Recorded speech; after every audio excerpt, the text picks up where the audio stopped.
Sejam muito bem-vindos e bem-vindas a mais um programa Diálogos da Gerovida.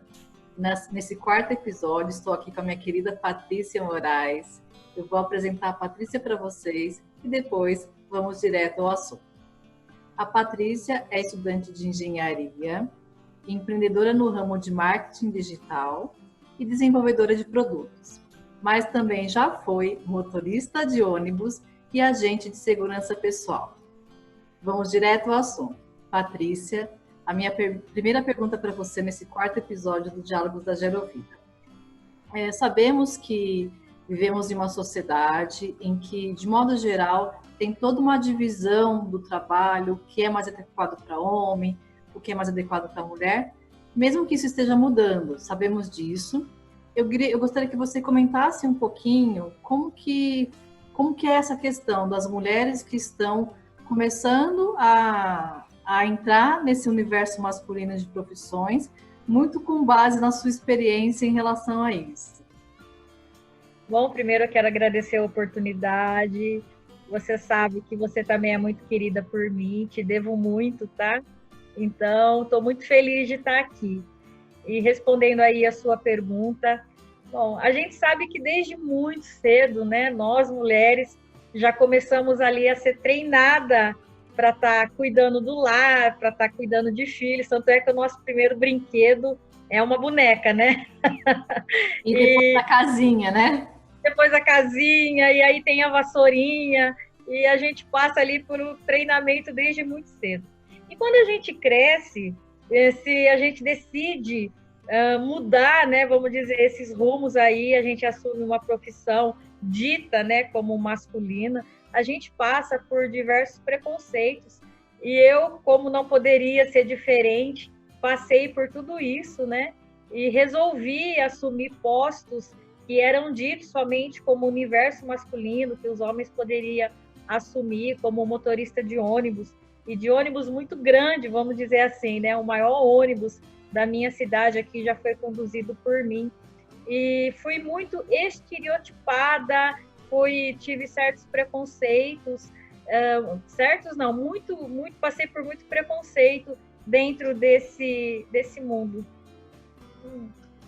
E você falou, né, de motorista de ônibus, que outras profissões você exerceu que era, de modo geral, esperado que fosse de homens, e você também trabalhou com isso? Ah, Wanda, eu passei por muita coisa, viu? Eu fui agente de segurança pessoal, a dita guarda-costa, né? Trabalhei cuidando da segurança de famílias, atuei como vigilante, né? Então,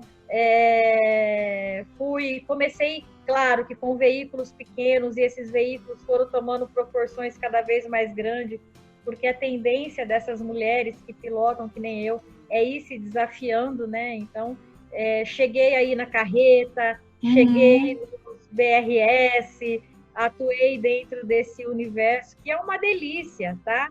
A gente se desafiar dessa maneira. E eu fiquei pensando assim, como que você foi para esse universo, por que você foi para esse universo, né, dessas profissões, e conta um pouquinho também, né, quais os resultados profissionais que você tem tido em relação a isso depois que você migrou para essas certas profissões. Bom, para começar a contar sobre isso, eu preciso voltar um tempo um pouquinho, tá? Tá. Eu sempre fui uma adolescente, fui criada num bairro periférico, e eu sempre tive à frente das meninas da minha idade. Sempre sonhei muito em conquistar os meus objetivos, as minhas coisinhas, né? E eu sempre sonhava em ser atriz. Então, com 16 anos, eu conquistei o meu primeiro papel. Eu fui mãe. E tão precocemente, quando eu assumi essa responsabilidade com 16 anos, eu tive que me virar, né, de uma certa maneira, para estar criando aí a minha filha. Hoje é minha única filha. E eu sempre batalhei muito, passei por diversas situações, né, e até que eu caí nesse meio. Claro que, a princípio, o que me atraiu foi o contra-cheque, né? A minha mãe sempre costumava dizer que eu era uma péssima lavadora de louça, Até que eu tentei, mas acabou sendo confirmado por várias outras pessoas que realmente eu não sabia lavar louça, né? Então eu não vi obstáculo dentro dessa profissão. Eu sou do meio de 3 irmãs e eu acho que o meu pai, ele sempre teve um sonho de ter um filho homem. E ele sempre me dizia, né, que eu era o homem da família. Então, era eu que ajudava a pintar a casa, era eu que ele chamava para estar fazendo aí um trabalho mais aproximada dele. Ele sempre falava que eu tinha muitos dons, né, masculinos, nem sabendo ele que era ele que estava me implantando tudo isso, né? Isso poderia estar me levando um dia na vida. E eu cresci, eu não via essa diferença entre homem e mulher. Eu nunca tive esse preconceito. Se eu fosse trabalhar numa profissão masculina, que eu ia perder a minha essência, a minha feminilidade, nunca me passou isso pela cabeça e eu nunca encarei isso como um desafio. Até que eu acabei atuando somente no universo masculino, tá? Então, eu passei a ter isso comigo, essa paixão, esse desafio, e eu comecei a me desafiar nessas áreas. Eu tive sempre excelentes resultados, sempre fui uma mulher muito respeitada dentro desse universo, sempre atingi postos de comando, de liderança, estando à frente aí de quase 900 homens. E claro, mesmo estando numa posição assim, a gente sabe dos comentários machistas que eles sempre falam quando a gente não está por perto, né? Mas nunca eu posso dizer que eu nunca fui menosprezada, vamos dizer assim, né? Mas eu posso dizer que eu sempre me vi como uma profissional que não estivesse diferente, em posição diferente, ou tivesse levando alguma vantagem por eu ser mulher. Eu acredito fielmente que nós, mulheres, assim como os homens, a gente tem habilidades e nós temos tudo para estar no comando de uma profissão ou de exercer com tal brilhantismo as mesmas profissões que os homens. Não temos nada que nos diferenciam ou que nos deixam numa posição inferior a eles. Isso você falando no universo profissional, né, no universo do trabalho, no mundo do trabalho, e você contou um pouco da sua história pessoal, e eu conheço um pouco da sua história, e vão trazendo para o universo pessoal, né? Então você conseguiu essa conquista no lado profissional, mas você passou por várias dificuldades em termos de vivenciar relacionamentos abusivos. Então, como que você conseguiu perceber, como que você conseguiu identificar, como que você estava vivenciando um relacionamento abusivo? Como que você percebeu isso? Bom, quando a gente fala de relacionamento abusivo, a gente sempre vai pensar no hematoma, no olho roxo, e nem sempre um relacionamento abusivo ele tem a ver com agressão física.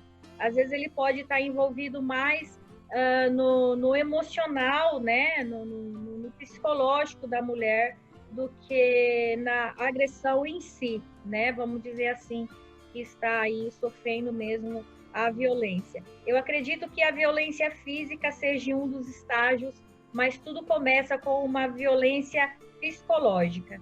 E quando você se vê numa determinada idade, numa idade mais madura, aonde você já se acha dona de si e se acha que sabe tudo, às vezes as mulheres elas estão passando por esse tipo de relacionamento e elas não se dão conta que isso é um relacionamento abusivo, que ela pode estar, sim, vivenciando, né, um relacionamento que não seja tão bom ou que tenha algum, como é que eu posso dizer? Algum comportamento que possa estar agredindo e ela não percebendo. Exato. Eu acredito muito nisso, tá? As mulheres, elas demoram um pouquinho para cair a ficha. Mesmo porque esses ditos companheiro, eles vêm na nossa vida como se fosse um príncipe encantado, em cima de um cavalo branco. Geralmente são homens muito gentis, né? Eles começam a nos envolver dessa maneira. São pessoas ditas como o príncipe encantado da nossa vida, né? Perfeitos. Perfeitos, exato. Mas aos pouquinhos eles começam ali a tirar, né, as cartas da manga, e você percebe no início com muita sutilidade algumas mudanças de comportamento, tipo controlando as suas amizades, controlando o seu vestimento, né, as nossas roupas. Eu, como uma mulher já muito à frente das meninas do meu tempo, a gente sabe que ele está tentando nos controlar. As mulheres, elas percebem isso, mas elas têm aquilo dentro dela que, nossa, ele vai mudar, que eu vou conseguir tirar esse comportamento dele, né? Ou que ele tá fazendo isso por amor, porque ele me ama, porque ele se preocupa comigo. Exatamente. E a gente se deixa ir envolvendo. Só que quando você toma o controle da situação, você vê que está afetivamente envolvida, você vê que tem sentimentos envolvidos, mesmo porque, como eu disse anteriormente, essas pessoas são pessoas encantadoras, tá?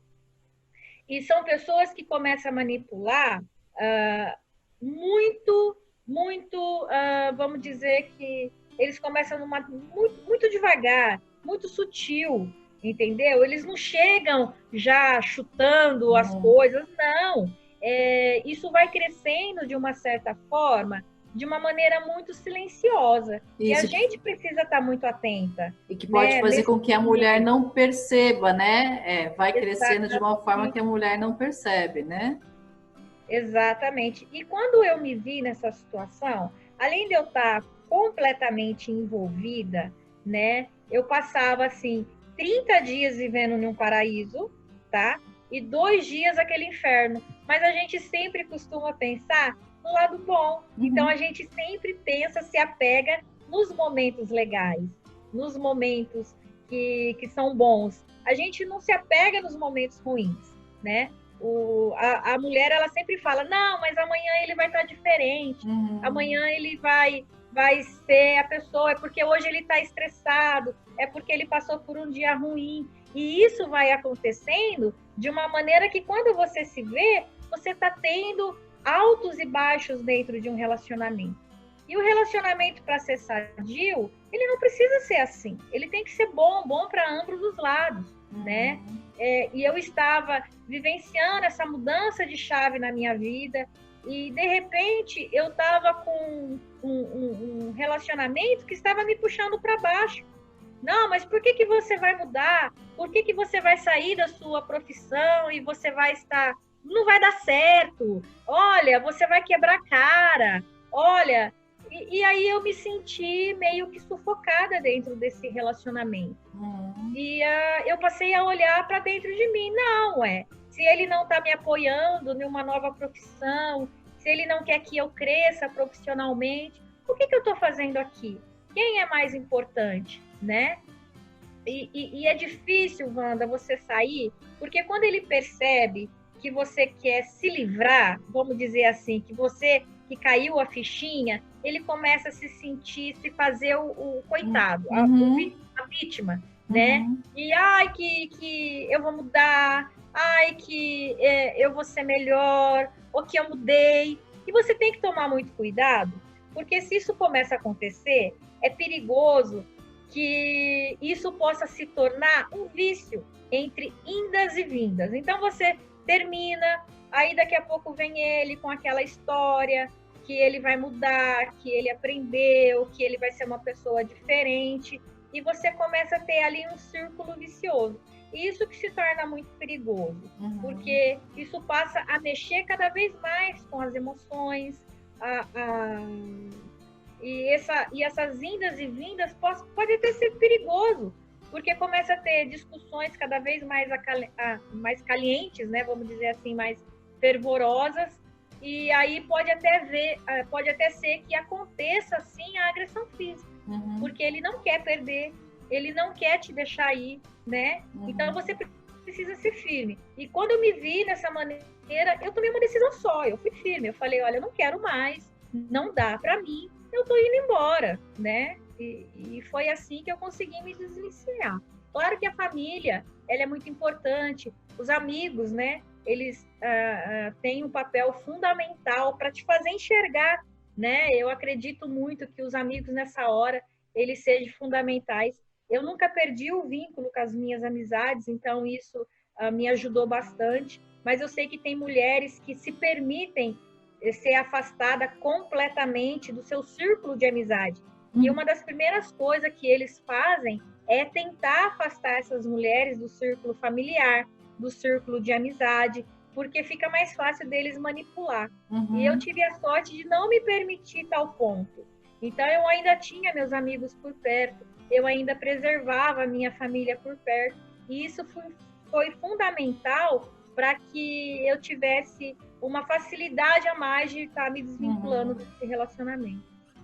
Então você conseguiu, de certa forma, superar, né? Então você teve anteriormente a superação profissional, você conseguiu se superar desses relacionamentos com essas reflexões e essas percepções do quanto isso estava te agredindo interiormente, né? Agredindo a sua essência. E faz lembrar também que nós já fizemos um Diálogos da Gerovida, que foi o número 2, que é também sobre esse tema, mas do ponto de vista de um terapeuta, de um profissional, de um homem. E agora nós trazemos a sua opinião como mulher que vivenciou esses tipos de relacionamento, né? Que não foi nenhum nem dois, foram mais que isso, mas que com sucesso você conseguiu sair deles, né? E aí, pensando um pouquinho em práticas que possam te ajudar isso. Então, você falou da questão da família, dos amigos, que isso conseguiu te fortalecer para essas superações pessoais e profissionais, né? Eu sei que você é uma praticante assídua de HQI. Como que a HQI entrou na sua vida, né? Por que você começou a praticar HQI? Por que você se interessou? E qual a influência, como que a HQI ajudou você nessa superação profissional e pessoal? Bom, primeiro, eu sempre fui uma pessoa muito espiritualizada, né?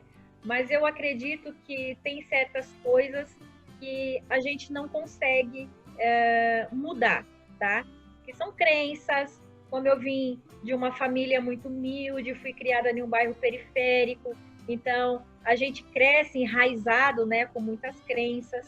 E eu fui crescendo de uma maneira com pensamentos, né, que eu não poderia atingir determinadas coisas, que eu não poderia ocupar determinadas funções.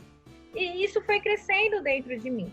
E com 40 anos, eu procurava algo nesse sentido, né, que me auxiliasse a fazer essa limpeza interior, porque eu era uma pessoa completamente brava, eu era uma mulher que eu tinha muitos costumes, vamos dizer assim, que não eram tão bons, né? E eu gostaria de tirar, mas é difícil, tá? E eu me vi passando por um momento muito delicado. Eu descobri um câncer de útero, né? No auge da minha vida, onde eu tinha conseguido virar a chave da minha carreira. Eu estava aí cursando o 3º ano de engenharia, eu já tinha desenvolvido, estava no meio do lançamento de um dos meus produtos. Então, eu estava vivenciando assim, um período muito bom. E quando você descobre essa doença, você leva assim, um choque muito grande, né? Porque o câncer, ele faz você pensar em morte. E há 10 anos atrás dessa minha doença, eu tinha perdido a minha mãe com câncer também. Então, isso foi um choque muito grande. E a HQI, ela entrou na minha vida por causa dessa doença. Eu fui apresentada à HQI por causa do câncer. E eu comecei a praticar a HQI no intuito de me curar dessa doença. Porque eu sempre soube que, na realidade, o câncer é uma doença psicossomática. É uma doença vinda das emoções, da alma. Eu sempre soube disso.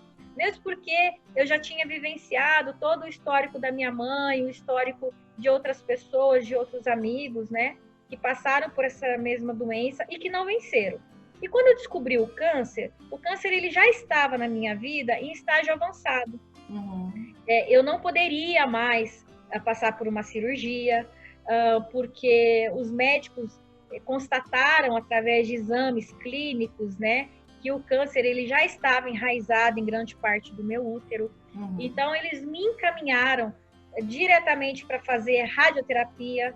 Eles me deram 20 sessões de radioterapia, tá? E a gente sabe que a radioterapia para a mulher, nesse sentido, acaba com a mulher, né? Porque ela é muito agressiva. E eles me deram 6 sessões de quimioterapia, tá? E isso hoje está completando, aliás, isso agora está completando, já completou 1 ano.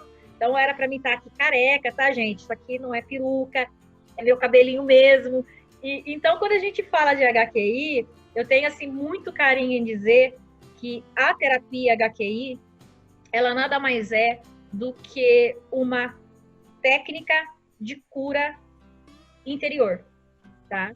Eu identifiquei através da HQI tudo aquilo que estava me fazendo mal, tudo aquilo que estava me levando à morte, tá bom? Porque tudo isso é nós mesmos que trazemos para nós.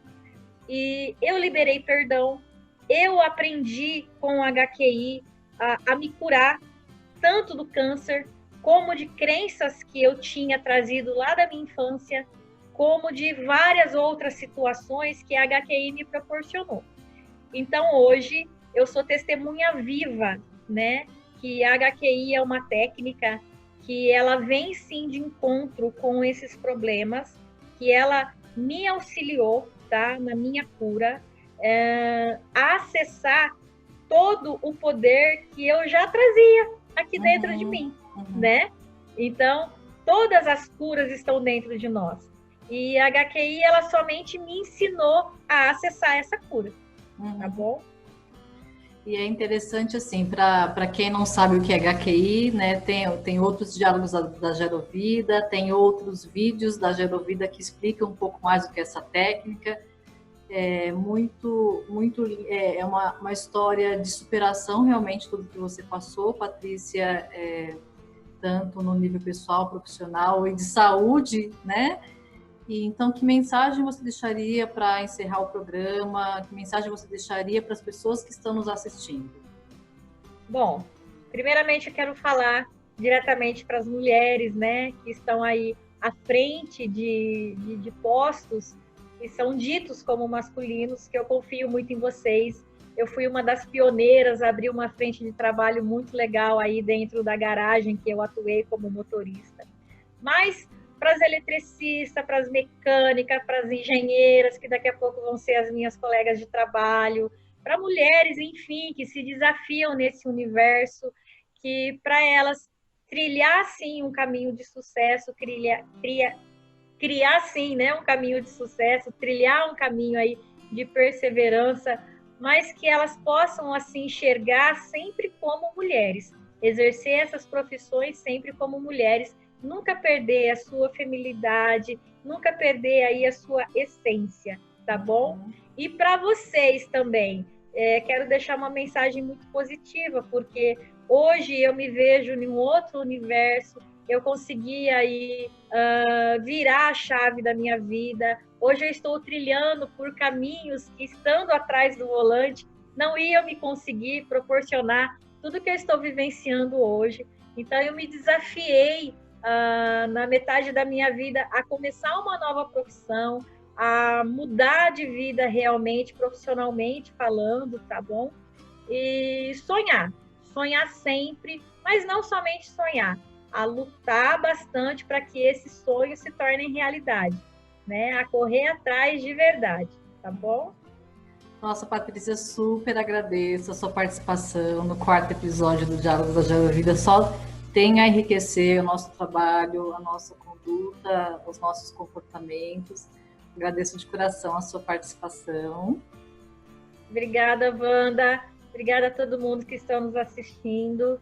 E é impossível, né? A gente está vivenciando tanto tempo, estando tanto tempo longe, distante, mas que a gente possa manter esse carinho, esse respeito mesmo estando aqui, né? Atrás dessa nova tecnologia que a gente teve que aprender na marra, se comunicar. Então, um beijo grande a todas vocês e se cuidem, continue se cuidando. Tá certo, então. Por hoje é isso. Agradecemos a sua participação e vocês assistirem o 4º episódio dos Diálogos da Gerovida. Até o próximo. Agradecemos por ter assistido o nosso programa até o final. Se você então gostou deste programa, dê um like, deixe seu comentário e compartilhe com quem você acha que se beneficiaria com este episódio. Aproveite para se inscrever no canal da Gerovida e seguir nossas redes sociais. Conheça também nossos cursos e serviços por meio do site da Gerovida. Conte sempre conosco!